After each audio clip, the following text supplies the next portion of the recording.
and welcome to the State of Sound panel here on San Diego Comic-Con at home. I'm Erin Ashley Simon, and for the next hour, we're going to be talking with some of the biggest names in the gaming audio to take a look at the importance of audio design in games and the immersive worlds that it helps to create. The San Diego Comic-Con at home panel is brought to you by Turtle Beach, the #1 maker of gaming headsets. So anyone that plays video games will agree that sound is fundamental to the overall experience of every game, whether it's the full orchestral scores of modern day AAA games or the classic bleeps and blops from your retro classics. What you hear is just as important as what you do in game, and sometimes more so. So we brought together 5 talented experts in the field to discuss the importance of creating an all-encompassing audio experience in games. We'll be touching on the creative process, some of their experiences working on games in the past, and also what the future holds for it. If you have any questions through the panel, post them in the chat. We're going to be taking a look at that, and we'll ask them towards the end of the panel. Also, we're still doing giveaways, so be sure to use !State of Sound in the chat to enter to win a Turtle Beach prize pack. The winner will be announced towards the end of the panel. Now, speaking about the panel, let's actually meet them. So first up, we have Cris Velasco. Cris is a longtime game composer and one of the co-founders of the Audio Hive, a collective of audio experts that focuses on creating soundscapes for video games. He has a long list of credits that include games like God of War, Overwatch, Bloodborne, and Mass Effect 3. Cris, welcome to the panel, and please tell us a little bit about yourself and also let us know, what game do you think has the best sound design ever? Hello, well, thanks for having me. So yeah, I've been scoring games professionally for about 17 years. Yeah, God of War was kind of my big break into the industry, kind of the one that gave me the street cred to push my career further. And recently what I've been up to is I just had a new game get released called Carrion. It's a reverse horror game where you play the monster eating the people. And that just came out on Switch and Xbox One and PC. And I've been doing a lot of music for this game called Dauntless, which is kind of an ongoing RPG type thing. So we just recorded a bunch of new music for that, and I think the new content's getting released next week. As far as sound design goes, gosh, as a composer, I'm normally paying closer attention to the music, but I think in recent years, I remember one of my favorites being Horizon Zero Dawn. For sound design. Nice. That's a good choice. All right. So our next guest is Cris' partner at the Audio Hive, where he is CEO, game composer Jose Varon. He has worked on games ranging from Darksiders 3 and Imp of the Sun and Liosak's movie. And Jose, welcome to the panel. Let us know a little bit about your background and what you're working on. And also, same question. I'm going to be asking everyone this question. What game you think has the best sound design ever? Hey, how's it going? Well, yeah, I'm a composer, but I'm also a businessman.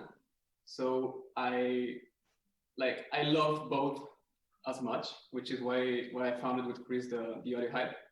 So what we cover on Audio Hive is the whole spectrum. And so I love seeing the different pieces, even though I'm not I'm not a sound designer. Then I've also, well, as you mentioned, right now I'm writing the music for Imp of the Sun, which is a new game that my new company is producing. And we actually just released the Liosak's movie 30 minutes ago on YouTube. so yeah, that's what I've been up to. As far as my favorite sound design, well, Horizon is pretty amazing. And also I was just playing Shadow of the Tomb Raider, which is pretty awesome as well. Nice. All right, so the next one that's joining us today on the panel is composer, writer, vocalist, and lyricist Megan McDuffie, who has composed music for games and companies like River City Girls, Evolutus, Unity, as well as trailers for Annihilation and The Predator. Welcome, Megan. Tell us a little bit about yourself, what you're working on, and also, same question as before, what game you think has the best sound design ever? Hey, thanks for having me. I'm so stoked to be here. A little bit about myself. I've been in the game industry and film music industry for about 8 years now. Started out as a film composer and vocalist, and it kind of naturally morphed into games because I've always enjoyed playing games, and it was just sort of a natural evolution. Yeah, and right now I'm up to a lot of NDA stuff. Super exciting, but can't divulge too much. Recently, just this past January, I got an award, actually 2 awards, annual Game Music Awards for my score to River City Girls, which was super, super fun. I actually got to explore my sort of dark pop sensibilities. So there were vocal songs in there. It was super awesome. And yeah, right now I'm just continuing to work on my own music. I actually have a debut vocal album coming out, hopefully in the near future. Been cranking away on that. And writing my favorite trailer stuff. Like I'm super into really, really mangled sound design. So horror, sci-fi, things like that for position music. And yeah, sound design in games is so cool. I played actually a little indie game. It won a bunch of awards pretty recently called Inside. The sound design in that is super, super dope. So y'all should check that out. Yes, definitely check that out. And we look forward to all of your upcoming NDA work that hopefully we'll be able to know what it is later on. Before we get to the next panelist, though, I want to let you guys know in the Twitch chat, we will pick the winner 5 minutes before the stream ends. So stick around. Like I said, 5 minutes before it ends, we will pick the winner for the giveaway for the Turtle Beach prize pack towards that point. All right, so up next, our next panelist is senior composer and audio director at Moonwalk Audio, Adam Gubman. He scored over 600 games for companies like Disney, Zynga, and Blizzard. Adam, tell us a little bit about yourself. What are you currently working on? And of course, what game you think has the best sound design ever? And tricky sound design question for a bunch of composers, but I'll do my best. I've been writing music for games for almost 15 years now. It's a long time. Started out writing for mobile and casual and kind of stuck with that the whole time. It was kind of the low-hanging fruit when we started doing it, and then it became super cool and technology got better and the games got better, and it's been a wild ride. Lately, I've been doing a lot of work with Disney parks and producing pop artists again. We have a ride for Baymax coming out in Tokyo Disney whenever that opens up again in the next couple months, which should be pretty cool. Still supporting Hearthstone and working on Arknights and yeah, a bunch of other cool, fun things that I can't talk about. I like it, for Megan as well. We'll have to wait and see. It's all the super exciting things that you are partaking in. But this is super awesome. Guys, we have our last panelist here, rounding it all out. Veteran composer Will Roget II. You'll know his scores from monumental games like Mortal Kombat 11, Star Wars: The Old Republic, Call of Duty, World War II, and Lara Croft and the Temple of Osiris. Will, tell us a little bit about yourself. What are you currently working on? And of course, we have to round up the last answer to the question, what game you think has the best sound design ever?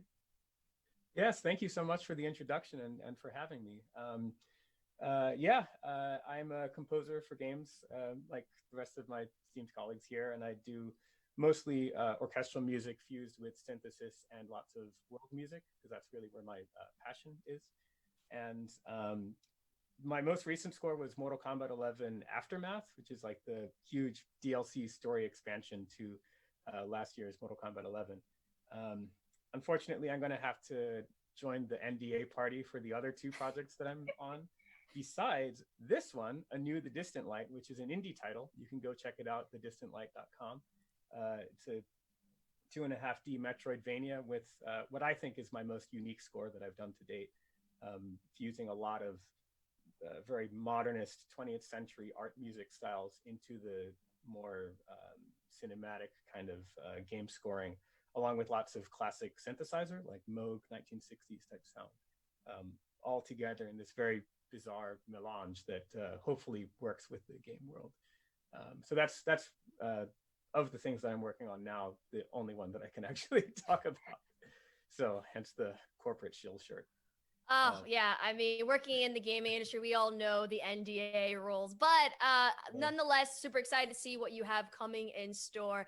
Before we get into starting with the fundamentals of the audio experience with gaming, just want to let everyone know in the Twitch chat, if you have any questions, drop it in the Twitch chat. Myself and the team will be looking at your questions and potentially we'll be asking some of those questions later on.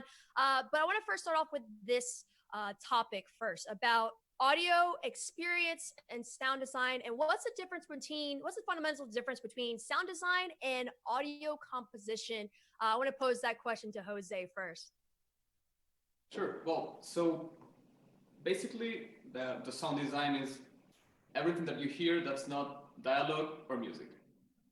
And so from, I don't know, like, explosions or like everything, like all the Foley, that's what we usually call like the sound design.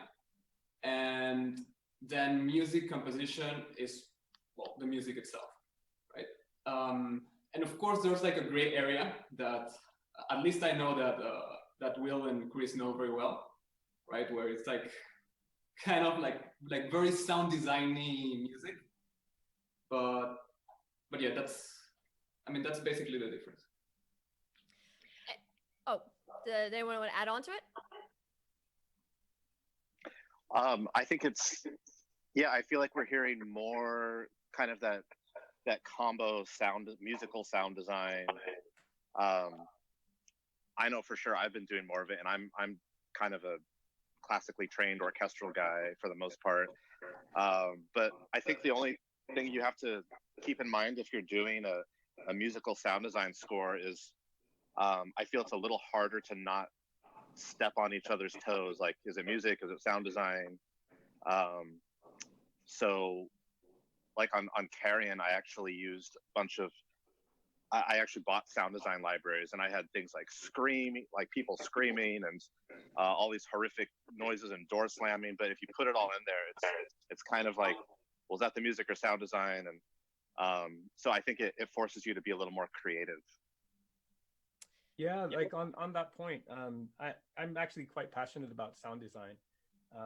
It's in fact what attracted me to my last two gigs was that I loved the sound design for Call of Duty Advanced Warfare and for Mortal Kombat 10, and that's why I reached out to those developers so that I could work on their next game. And so for me personally, I would say that it's the difference between a very literal approach and a more figurative approach. So when something's quite literal, like I'm walking around and you can hear the Foley jiggling of my armor or my footsteps, that's what you might call sound design. Whereas if it's more figurative, like Inside was such a great example of wonderful sound design because Martin Stig Anderson is his last name. He always this style of music writing that's right in between music and sound design, and he finds ways to have the musical components really address the emotion of the scene, which I've always found brilliant. From that game to Limbo, which is sort of where it may have been his first game actually, or at least the first one that I know of, but that one did such a great job with that. For me on Call of Duty World War II, the main thing I wanted to do was to not get in the way of the sound designers. And I knew that they were using very realistic, authentic World War II weapons, which are quite ballistic. And for me, I thought, well, why don't I make sure that the orchestra never steps on the toes of the sound design? And I took out things from the orchestra. There's no high brass, there's no snare drums, there's no mallets, anything that had a hard transient that could get in the way of the gunfire or the explosions or anything like that, so that the player would never be interrupted by these musical sounds, but instead they could keep them in two different worlds. And ironically, part of my musical soundscape was I took weapons and vehicles from their World War II sound libraries and processed them in various ways and used them as a part of the orchestra as a replacement for a typical percussion section. So maybe instead of a cymbal crash or a bass drum hit or tam-tam or anything, you might actually be hearing an explosion or explosion debris or tank motion or something processed through filters and delays and whatnot to really fit within the orchestra, but not ever be confused or get in the way of the sound design. So I want to ask a follow-up question to that because Will, you mentioned it as well as Cris, the libraries and sound effects that you guys have access to. And this kind of ties into a question from someone in the Twitch chat. A Misfit asks, what is the most popular software that most sound designers use in current games and other related projects? And what are those typical softwares and programs that you guys use to take certain sound effects to add it into the game or the composition? I want to pose this question to Adam, and then Megan, you go after. Yeah, the tools are changing all the time. And I think that there's so many great tools that are affordable now. Like Reaper is a digital audio workstation that I think we can get for under $100 now. Is that right? Will, you use Reaper, don't you? I do, and so did the Call of Duty and Mortal Kombat people. Yeah. We're all using Reaper and Pro Tools. Yeah. That's awesome. So, and it's really whatever tool gets the job done. With so many freeware audio editing software programs available, it's really easy now for folks to get their hands on stuff that can help them be creative. I mean, every MacBook or school computer now comes with some sort of cool audio software. I know GarageBand comes for free on on all Macs. So that's a really easy way for folks to kind of get their feet wet and to start to be creative right out of the box. Me personally, I use Logic. I use, what else do I use? I use some sort of 2-track editor that I got at Amadeus. Is that what it is? Named after there's something named after some other composer. It's just a 2-track editor. It was like super cheap and it's really easy to use. But Logic is my main go-to. And when I do have to create sounds from scratch, and I do a lot of sound design in the music I create, so I'm creating instruments all the time that I can use, especially since I do a lot of song production also. It's really helpful for me, when I have to make a snare drum or make a hi-hat, to be able to record it and to process it inside Logic. But Logic is very affordable too. You get like everything professional you need right out of the box to make music for like $200. And I don't even work for Apple. It's a pretty good deal. Megan? Yeah, I just want to second what Adam said. I often get asked this question too, like, what's the best software if I want to get into game audio or film scoring? And it's honestly just about how efficient you are with the tools that you have. You can use free things. One of my personal favorite things to do is to just create my own sound library, do a lot of field recording. A lot of weird things like toasters and dishwashers and treadmills end up in my trailer work, especially. So it really is just about how efficient you are with what you have. I know people can kind of get bogged down in like so-and-so Audio Pro said to use this, but if you are faster and more familiar with something else that you have, use that. Like, it's just about, especially if you're a pro, you want to get the job done, right? So it's the quickest you can do it is always good. That's interesting. Oh, I'm sorry. Go, Adam. I didn't mean to interrupt. I'm sorry, but I was going to say, for people that are really interested in composition or sound design, spending a lot of money is absolutely not necessary. When I got my start, I had like hardly any gear at all. I think I had a 4-track, and I was recording things on there with like a cheap Shure like SM57 mic that somebody let me borrow. And I kind of built my career off of scrapping together pieces of gear until I could afford to buy better stuff. But I go back and I listen to that music today, and yeah, I've gotten better at the production side of stuff, but it was still creative and it was still, relatively appropriate for the level that I was at. So there's no need to spend a ton of money or to get swept up in like the latest trends of what the best sample libraries are all the time, especially if you're a good composer. Totally. But Adam, can I ask you a question? You can ask anything you want, Chris. I am here. So I 100% agree with you on that. I mean, I started out with, just as hardware samplers were becoming Giga Sampler. If you remember that old. Oh, I do. Guy. I was there with you. So I've always been a Cubase guy because I went to Guitar Center and I said, here's what I want to do. What do I need? And the guy said, well, you need some kind of sequencer. So Cubase is on sale today. Get that. And I was like, great. And I've been on Cubase my whole life now. But as far as like, you don't need to keep up with whatever's like the latest and greatest. I have a slight problem with that, and that is if you're just doing it for your own joy, then who cares? It's do what you want. It's gonna be great for you. But if you're trying to compete on a professional level, I think it does require a bit more of an investment to be able to compete with other people that are trying to do the same thing, because games now are such a crazy competitive field. So I think it's in your best interest to push the envelope as much as you can and try to listen to what scores are getting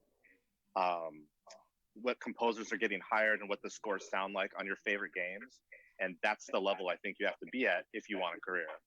Yeah, I agree. But I think that it would be a mistake for, kids right out of college to get a loan for 50 grand and to go and buy every kick-ass sample library they could. Starting slow and building up is I think a more affordable strategy. But absolutely, if you want to compete, I mean, look, don't get me wrong. At this level, when we're demoing for stuff, I just demoed for a new TV show, and I think that I spent $3 or $4 grand on live musicians, and this was all for a demo. So I'm not, not using stuff. We all are, of course, and it just depends on the level you're at. But you can definitely right out of the box pick up something like Logic for $200 and have enough to start getting your demos heard by people. And then as you can afford it, fill in the gaps and go from there. Well, yeah, there's a lot of great one. Oh, I'm so sorry. Yeah, no worries. This is great.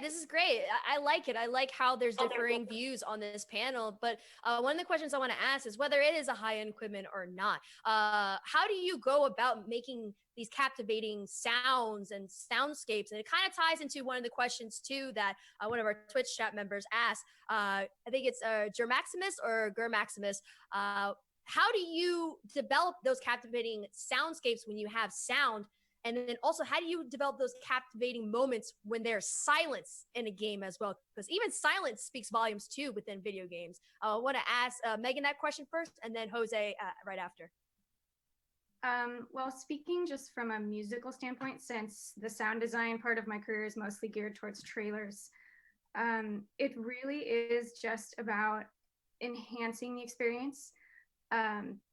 Even in I use this analogy, well, not analogy, but I use this all the time, but you don't want to necessarily notice the music or the audio unless it's really, really good. So you can't distract. So first and foremost, that's what I'm thinking. I got to enhance, I can't distract. This can't be annoying. The last thing you want the player to do is turn off the audio and use their own music. So yeah, it's really just about thinking how are you best going to serve the game, the experience, the world, how immersive you want it to be. And it differs kind of in a way from film music in that film music's very linear. And when I got into games, it was okay, now I have to start thinking cyclically. I have to start thinking in loops. I have to start thinking about sort of the ebb and flow of different sections of music, and to not, give the players ear fatigue. So in River City Girls, for instance, it was a really interesting challenge to create, fully produced vocal dark pop songs, but also have them loop in such a way that, the verses and choruses and natural pop, glue was making sense, but also not detracting from anything. So you're not oh, now we're listening to the same damn song again. So yeah, and silence, I'm a big horror junkie, so silence is often more important especially in horror specifically. And yeah, that can be applied to any other genre as well. But if you're building tension, if you want that next musical or sound design drop to be even more impactful, having silence beforehand is a really good tool. Using that 20 hertz tone to build up tension, you're not necessarily going to hear it, but you're going to feel it. So things like that are often really fun to play with. And yeah, I don't know if I answered that or not, but I just went off on a tangent. Oh, you okay? Jose, what are your thoughts? And then Will, what are your thoughts after? Yeah, I mean, I think Megan is spot on. It's it depends on the experience you want the gamer to have. So I mean, in my case, and in the case for Impulse the Sun, which is the game my new company is producing, there's a lot of stock with the game director, right? So it's okay, how do we want to approach this? And he's a very cinematic person, right? So we play a lot with the silence and okay, when is the music gonna come in to give more impact? So we look for specific events to make it look more like a movie, right? So it's because yeah, I mean, what you don't want is like the same thing like looping over and over and over and over again until you start noticing the loop point and you're like, oh, right there. You know, so and at the same time, you don't want to interfere, as Will was saying with Call of Duty. I thought that was very interesting, like having like long nodes and to avoid like interference with the gun sounds. I think that's the way to think about it. Well, Yeah, wow. fantastic answers. The only thing I wanted to add was a discovery that I'd made a couple years ago, which is that, you know, we do a lot of work with interactive music, right? And a lot of games have these scores that have perhaps many layers, where as the action increases, maybe you're adding in more layers, or you're using like beat synchronization to go to a more intense version of the same piece, and like a whole suite of music and whatnot. But what I discovered on a game called Star Wars First Assault, which is the final game that we did at LucasArts, unfortunately it was unreleased, but it was a competitive first-person shooter. And I was writing the score for this, and I wanted to make sure that the game felt like it was in the franchise, which meant it needed the Star Wars sounding music, but it was a competitive shooter. So you couldn't have that sort of like extremely chaotic John Williams, you know, really nasal high mids kind of thing that you hear in the classic film scores. But instead, we had to come up with some solution. And what I found was that the difference in intensity between silence and ambient music is bigger than anything you can possibly do with interactive music. It's bigger than like, oh, the delta between your lowest intensity cue and your highest intensity cue, because for both of those, music is playing. But going from complete silence to even the most extraordinarily subtle, I'm talking like one note on bowed vibraphone, like super, super, super subtle ambience, is a world of difference, and people notice that.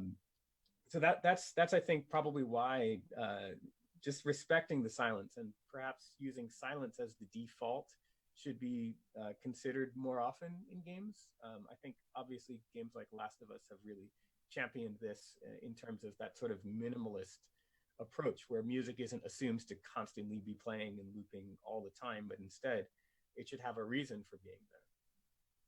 And that's great advice that you guys have been given. Just even, you know, talk about the nuances between even silence and just the variations of sound within the games themselves. And I'm sure there's plenty of people who are tuning in that are interested in a career route or just interested in sound design as a whole. So this is a question for Adam and Cris. You know, Cris, I want to start with you. As a composer, you've worked on nearly like 200 games in your career so far. So what kind of advice would you give to a composer or someone who's aspiring to be a composer that's looking to break into the industry? Well, thank you for the question. I actually I get asked this question a lot. And, you know, like we said before, times have really changed. When I first started writing music for games, and people would ask me, you know, you'd meet someone at a party or whatever, and they go, oh, what do you do for a living? And like, oh, I write music for games. I'm a composer. And, you know, 15 years ago, the response that I would get is like, well, I'm sure things will pick up for you someday. These days, everybody wants to write music for games. And I think it's going to get even more competitive now that, you know, we're quarantining and film and TV isn't being shot. So I think games is going to be kind of the new big art form. But anyways, I've got three kind of words of advice. The first one is, if you want to be in game audio, I think you have to want it more than anything. Like if you have a backup plan, and you're kind of like, oh, I could compose or sound design for games, like, or I could do this, I would suggest doing this. I think you have to be in 100% kind of no backup plan, sort of tenacity to make it happen. That's just sort of the reality of it these days. And even back then, it's I had no backup plan. For me, it was, I'm going to write music for games, or I'm going to live in a cardboard box under the bridge. Thank God games worked out. the second point is to make friends. In the industry, out of the industry, you need to get your name out there. And, composing and sound design is such a solitary environment to work in. I mean, I'm in my studio by myself, like easily 12 hours a day. And you kind of lose touch with that human connection. So, I mean, it's much harder now because we can't leave, but there's still things like this. We've got Comic-Con online. We're going to have GDC online. Everything is going to be online now. And I highly, highly recommend getting involved as much as you can, meeting people, getting your name out there, telling people what you want to do, just getting advice from other professionals. Just put yourself out there and start planting the seeds. It took me 7 years from the time I graduated to getting my first gig. And that's a super long time to have, your dream and your goal and not get there. But it's not unheard of. And just be kind of prepared for that. But you're not going to gig right out the gate. In some cases, you are. Some of you guys might have been like, hey, I want to compose, and boom, you are. That was not the case for me, but I really think the whole planting seeds goes such a long way, and starting at like an indie level too, because everybody that's starting out where you are, if they're good, they're going to grow up, and people move companies all the time. And so, you meet this one guy on some project, maybe just do the trailer for it. Next thing you know, they've moved to Sony and they're doing a trailer there. And then you meet people there, and you've got, your foot in the door. And that's not going to happen if you're just sitting in your studio writing by yourself. And then the third point I would make is you want to be somebody that people want to hang out with. Don't be precious about your music. You're not writing it for you. If you want to be a concert composer, that's great, but that's not what being a game composer is. So if you write your favorite piece you've ever written and you turn it in and you're like, man, it doesn't get better than this. This is like award winning. And they come back and they're like, I hate it, lose the flutes. And you're like, there are no flutes. What do you, just get over it, go complain to your friends, to your partner, to your parents, to your cat, whoever. Complain to them. Don't complain to the clients. They don't want to hear it. They just want to hear like, that's a great idea. I'll get right on it. You'll have it tomorrow. I know all of us have favorite composers in games or film or TV, and you're like, God, that guy did such an amazing score. Like, why don't we hear from them anymore? And the reason is not because they lost their touch. It's 100% of the time because they're hard to work with, and people, it doesn't matter how good you are. If John Williams were hard to work with, we wouldn't know John Williams at this point. So just don't be a dick. Just be cool. and that's it. I mean, hey, that is great advice. Sorry, Megan, I didn't mean to cut you off. Adam, what would your advice be? And then after we can go to you, Megan. Yeah, sure. I mean, those are all really awesome answers, Chris. I think that we have unintentional benefit of being quarantined now. And for those of us that have maybe a little social anxiety at things like GDC or E3, it's easier now than ever to reach out to folks and say, hey, here I am, check out my stuff. Or can we have like an online chat? And it's a little bit of a safer zone for those of us that might be a little wary about networking in public. But the last thing that I'll add to what Chris said, because I thought his answers were fantastic, is to keep showing up, either virtually or physically. Keep showing up. I think I've known Will my entire career, and when I met Will, we were both budding young, handsome lads right out of college, and we were talking on the Audio Gang web forum about stuff, and Will had commented on a game that I had worked on back in 2005 or 2006, and we became acquainted after that. And here he is, one of the most sought after composers in the industry. We both made strides in our career, and it's because we both kept showing up. We go to every conference. We never no matter what we've done, and I think everybody in this room have all done some pretty amazing things, both in games and outside of games. We still show up and talk to people and try to be accessible, because everybody here is extraordinarily passionate about their work, about the industry, about the folks involved, and about keeping the environment positive, and to continually move it in that direction. So keep showing up, come to all this stuff, talk to everybody. Megan? Yeah, I mean, both Cris and Adam just perfectly summed it up. I can speak from experience that the best and biggest things that I worked on were all because of word of mouth. So you really just want to meet everyone, you want to talk to everyone, even if they're not even related to the game industry. Chances are they are in some way, and they will remember you if they know that you do music and that you want to do music, because you really never know.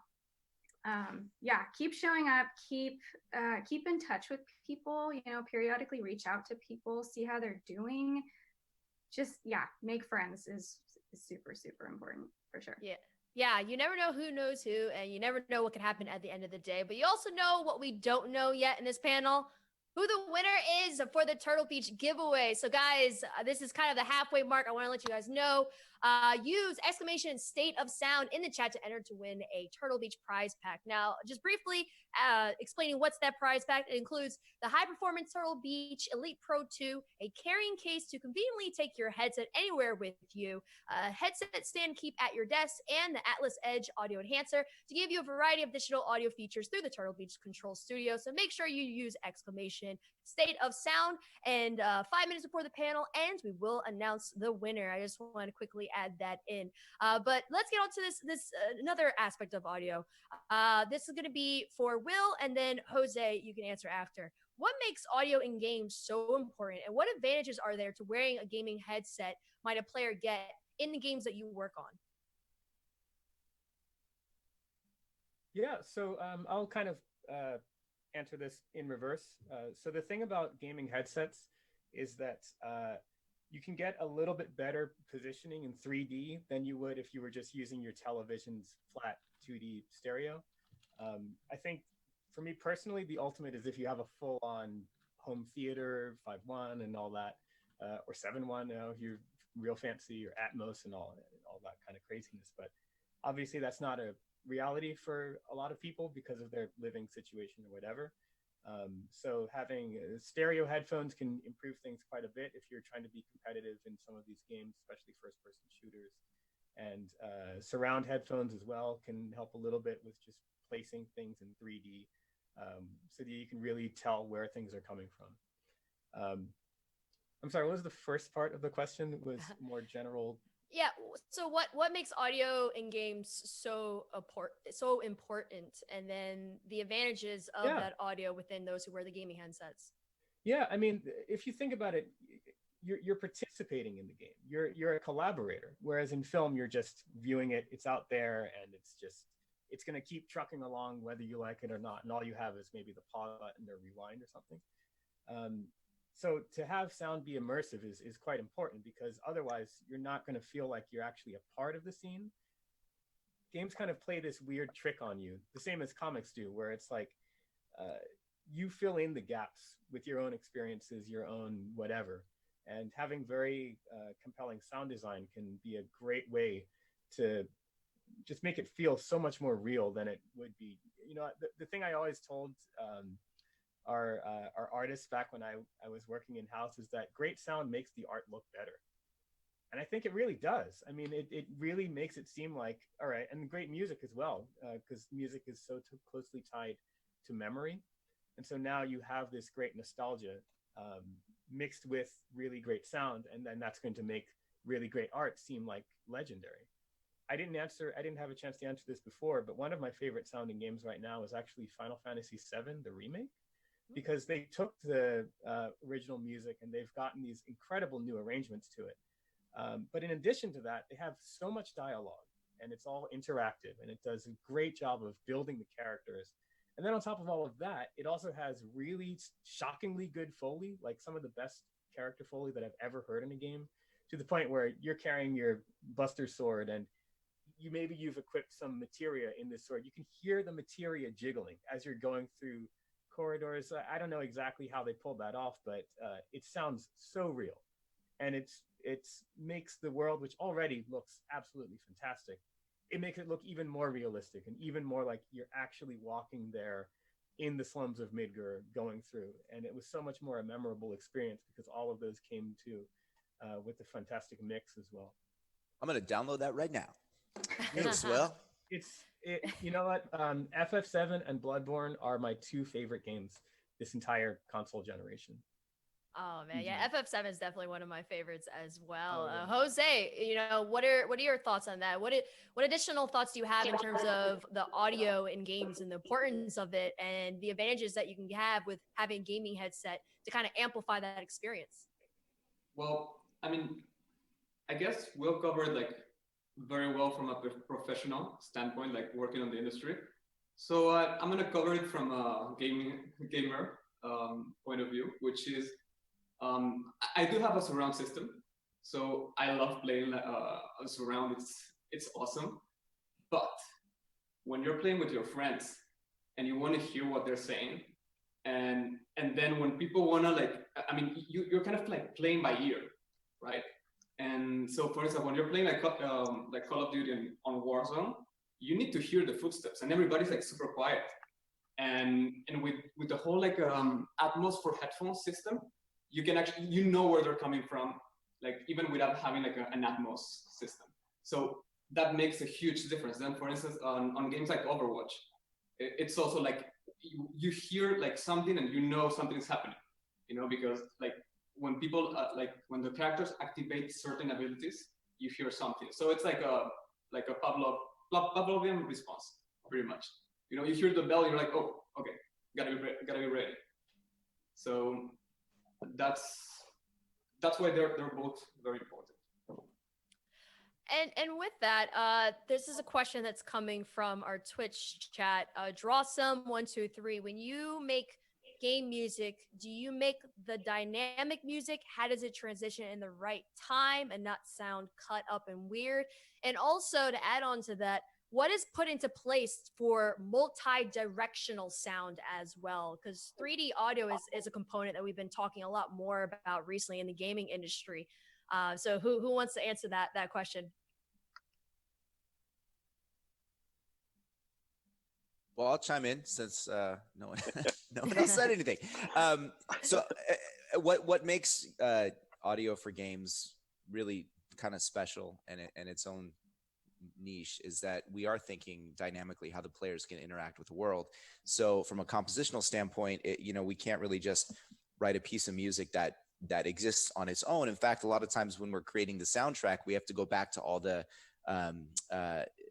adaptive music and all of the dynamic music and piece together parts of it that make a full song, because sometimes we're not even thinking about how is this a song. We're thinking of how can this music serve the moment, like Megan said before. How are we serving the project? How are we serving the scene? How are we serving the player so their experience feels the most cinematic? And some players don't even realize that the music is changing as they're moving through the world. And I challenge any player that might be tuning into an audio panel on games for the first time to pay really close attention to their actions inside almost any game now, even mobile and downloadable games and such, use music that's dynamic. So yeah, we're absolutely composing the music in a dynamic way. And in terms of the transitions, there's tools, Fmod and Wise and other great tools that help to kind of deploy the sounds at the right times based on programming tags that let the engine know where to trigger certain things. And they could be simple things like where to trigger the next piece of music or the next layer, or they could be things like how to set off a bunch of cool effects that change the sound of the music. So when you walk into another room, maybe if there's, like a source piece of music, like something playing on a record player or a CD player, whatever, depending on the era of the game, you walk in the next room and then you hear that sound get more muffled. And that has to do with the way the player moves from, room to room. So, the tools nowadays are very, very well made, but they still require a lot of testing on all of our ends, and all of us that are involved in the actual creative process spend many hours listening to our work in the game to make sure that it's behaving the right way. Anyone else want to add to it? Absolutely. Oh, sorry, I didn't mean to chop in, but No, go ahead, Will. Go ahead. all I wanted to add was that they're absolutely correct. And just to add like a tiny little bit of a technical side to that, as far as music transitioning, the way we make that seamless, generally there's two ways to do it. What we would call vertically and what we might call horizontally. Vertically would be if you have multiple different layers. So say you have a full piece of music, your rock band or something. Well, maybe it's quiet, so maybe you might just have like the bass and like a little bit of drums, and then it gets a little more intense, so maybe you'll bring in some guitar. So now you've added that second layer, and then it gets more intense, so now you have all the guitars, and now it's the most intense it'll ever get, and now you have the vocalist, and it's all screaming, and it's just awesome, and now you've just composed Sunset Overdrive, pretty much. You can do these kind of things in real time, just layering things up and then muting and unmuting tracks as you go along. And you can do that quite gradually, so it sounds rather seamless. And it's triggered by the gameplay, be it through the AI states of the enemy characters or something with the player's position or anything like that. But then there's the horizontal style, which is where you're looking at the beats measure by measure and saying, okay, well, I'm just about at the end of this measure. What do you think, video game? Do you think we should transition to something else, or should we keep going? Keep going? Okay. And then it goes to the next measure, and so on and so forth, until the game requests a change, at which point it waits until the end of the measure and then switches to the new piece of music, whatever it is. And at that point, it'll have a very gradual and very seamless transition into the new piece of music. And it's going to hit on the beat, and it's going to hopefully work perfectly well and seamlessly so that you don't even notice what's going on there. And I guess adding on to that, going unnoticed, whether we're listening to compositions or sound effects, sometimes we may not even realize that certain everyday objects or things that we don't expect that are making the sound are things that you guys use in order to get that perfect pitch or sound. So my question to all of you, I would like you all to answer, what's that one object or one thing that you use to get a sound in a game that would surprise people if they knew that you use that specific object or sound? I want to start with Chris, Megan, and then we're going to go through the rest. Gosh. Well, one thing I did that was pretty fun and not something I've ever used and probably never will again. But in Carrion, so the creature is this it's just this big tentacled blob. And I've been working on the score for a couple of years, and it just happens that while I was working on the score, my friend who had some kids, they were in the slime phase. And so they were like making their own slime and, getting little containers of the slime and just like squish, squish, squish. And I saw one of them playing with that, and I was like, oh my God, that's the instrument for Carrion.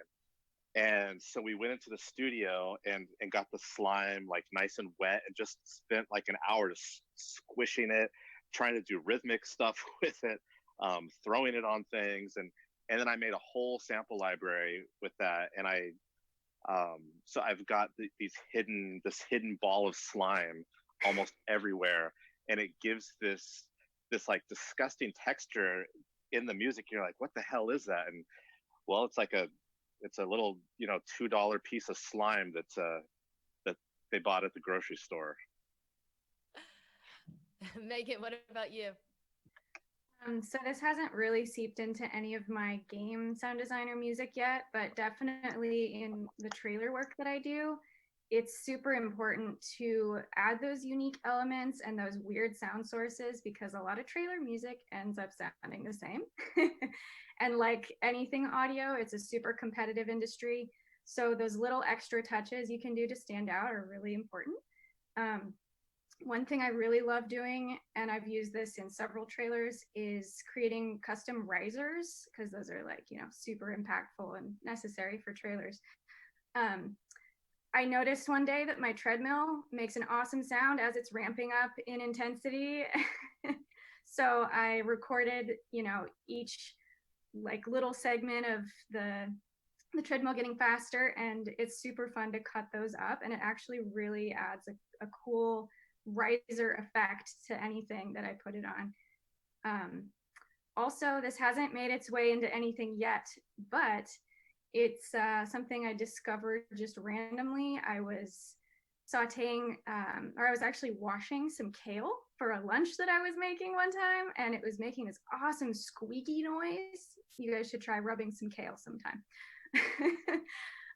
But then I was like, that's a really interesting sound. I'm gonna mess with it. Plopped it into Cubase. Chris, another Cubase user. Woo. And there's this really awesome plugin I love using called Manipulator by the guys of Infected Mushroom. It's like the coolest thing ever. Put that on anything, and I ended up with this like weird alien language from this piece of kale. So it's just, sound design is so cool like that. You can really just find anything anywhere and make it your own. Adam, what about you? What was an interesting thing that you used for a sound effect? I really like collecting cool toys, and I brought them in from my studio, which is actually my garage because life. And so I have these like cool things that I got that are circuit bent, meaning someone has taken them. This is a Speak in Math, which I actually had when I was a kid because I'm old. And someone's modified it to do some pretty cool stuff, like change pitches, and I can plug it into an audio source. It's got no batteries right now because for some reason they only last about 35 minutes. But all the other toys that I've collected, I've sampled profusely and used as percussive elements. My Elmo toy is one of my favorites because it's got letters and you can make speech with it and stuff. But all these are like pressure sensitive pads, and they do all sorts of cool stuff. So anytime anybody makes a cool creative sound source that's unique, I like sampling those to incorporate because, people tend to jump on trends with sample libraries and stuff. And it's kind of fun and neurotic and crazy to sit down with a microphone and make your own stuff. Jose, what about you? Yes.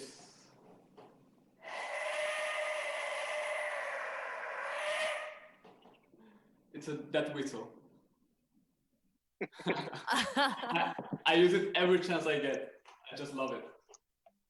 Was there a specific project you used it in? Yes, actually. Well, I'm using it, as I mentioned, on every time I get a chance, and I'm using it on this project on Deep of the Sun. There's like a whole underworld section, and it just seemed appropriate. Well, Will, what about you? What's an interesting sound or object that you used? A lot of what I do is taking actual instruments and even orchestral instruments and having them played wrong, like just literally played incorrectly. One of the most important sounds on Call of Duty, for instance, was what's called strings overpressure, where you're bowing the violin or cello or whatever as normal, but you're actually bowing a little bit too slowly and a little bit too hard. And when you do that, you actually have a very controllable distortion that happens. So it's almost like a radio style distortion. And when you multiply that by the entire 30 player string section, it can sound really gnarly. And you have a lot of control over it. So you can go from normal playing into overpressure and back, which can be a really, really nifty way to just get this hazy kind of haze of war type sound. Some of my other favorites, I love playing with bottles, just tapping bottles. Like you can find this sound in almost every score I've done because it's so like eerie for some reason. It's got such a harsh transient and it's so bizarre. I think the last thing that I threw into Contact, which is a sampler that we pretty much all use, was an airplane engine. I just threw this engine in and I made a warm pad out of it. So like using this airplane engine, but for harmony, and all kinds of filters and whatnot. But it gave a very shockingly mellow sound, despite the fact that if you were to play it at the correct pitch, it would sound like this instrument of war. Yeah, it's always so fascinating to see like what you guys use to get some of these sounds. Like I know for me, anytime I'm playing a game, if I hear something that's like different, unique, I'm like, okay, what is that sound? What is that sound effect? What item did they use to get that distinct noise? And sometimes even the most subtle sounds are the ones that grab our attention the most. So it's, in addition to some of the items that you find at home or just around or just anywhere, what are some of the technological advancements that have revolutionized game audio for, over the course of your career and also as life as a gamer? Will, I'll actually start with you with this last question. Actually, if I may do so, I'd like to push this question over to Cris, because I think Okay. he's endured so many console generations, and I'd really love to hear. Okay, cool, Cris. well, Cris, what are some technological advancements that you see have revolutionized audio and gaming throughout your entire experience? Gosh, I'm so like entrenched in the music side. I've never done any implementation myself, so I know that Adam, when you were talking about Fmod and Wise, and like I have zero idea how to use any of that. I write music, and then just I'm so fortunate to work with great audio directors that they can take it and do all the layering, the vertical and the horizontal, like Will was talking about. But just for me, I guess I started out as a gamer, and then I went through a bit of a hiatus while I was in school, and then rediscovered it, and that ignited my passion for game music again. But I mean, when I stopped gaming, it was still like the total 8-bit chiptune type stuff, and that was not what I wanted to do as a composer. I wanted to, like, I grew up, or when I started listening to orchestral music, it was all about John Williams and Chris Young to me, these big orchestral thematic type scores. So I kind of didn't even think about games for a bit. And then there was a game that came out in the mid 90s called Out something. Damn it. I've forgotten it. But it was, but to me, it was one of the first games that had gotten a live orchestral score. And Outcast? You're talking about Lenny Outcast. Okay, Lenny Moore's Outcast. Yeah, thank you. And I heard that and I was like, oh my God, this is what I want to do.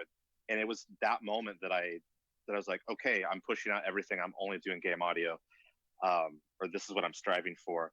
But to me, that's one of the biggest things. It's not like generations of consoles or really equipment that's changed, even though it has really gone from hardware to software and kind of pushing back towards hardware again now for some people.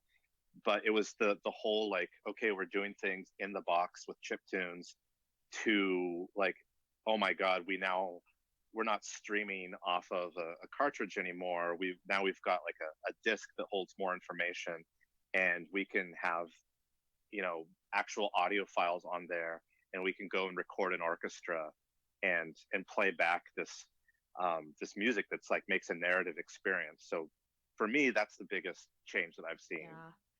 That's really cool. Well, guys, we have to round out this panel. We're almost towards the end, but I want to quickly say congrats to Seasonal Secret. You have won the Turtle Beach prize pack. Make sure you check your DMs so we can get you the info so you can get the awesome headset to be able to listen to amazing audio by all of these panelists, by the way. You got to check out everything that they are a part of. So, guys, is there like a final thought quickly, or actually I don't even know if we have time for that, but Cris, Jose, Megan, Will, Adam, thank you guys so much for joining us. Thank you all for joining us here for our San Diego Comic-Con at Home panel. To follow what Jose is working on, check out at audiohive.com. For Cris Velasco.com. Megan's work you can be found at MeganMcDuffie.com, Adam at MoonwalkAudio.com, and Will's work can be found at RogetMusic.com. Just want to quickly say thank you to everyone who's on the panel, as well as everyone who's tuning in. Before we sign off, we have one more chance to win another Turtle Beach prize pack. Use !Turtle Beach in the chat to enter to win. And I hope you guys had as much fun learning about the audio experience as I did. You can find me also on Twitter at Erin A. Simon. And this August on Ven, the new 24/7 gaming network. And I'm the host of a show called The Download. Thank you all for watching. Have a great day. And make sure you tune into Twitter as well. You can head over to my Twitter or Turtle Beach Twitter to find out all of their accounts so you can follow all of their amazing work. Once again, thank you guys so much for joining. And also thank you guys for being a part of the panel. Thank you so much. Thank Yeah, you. thank you. Erin. Enjoy your Sunday. Awesome.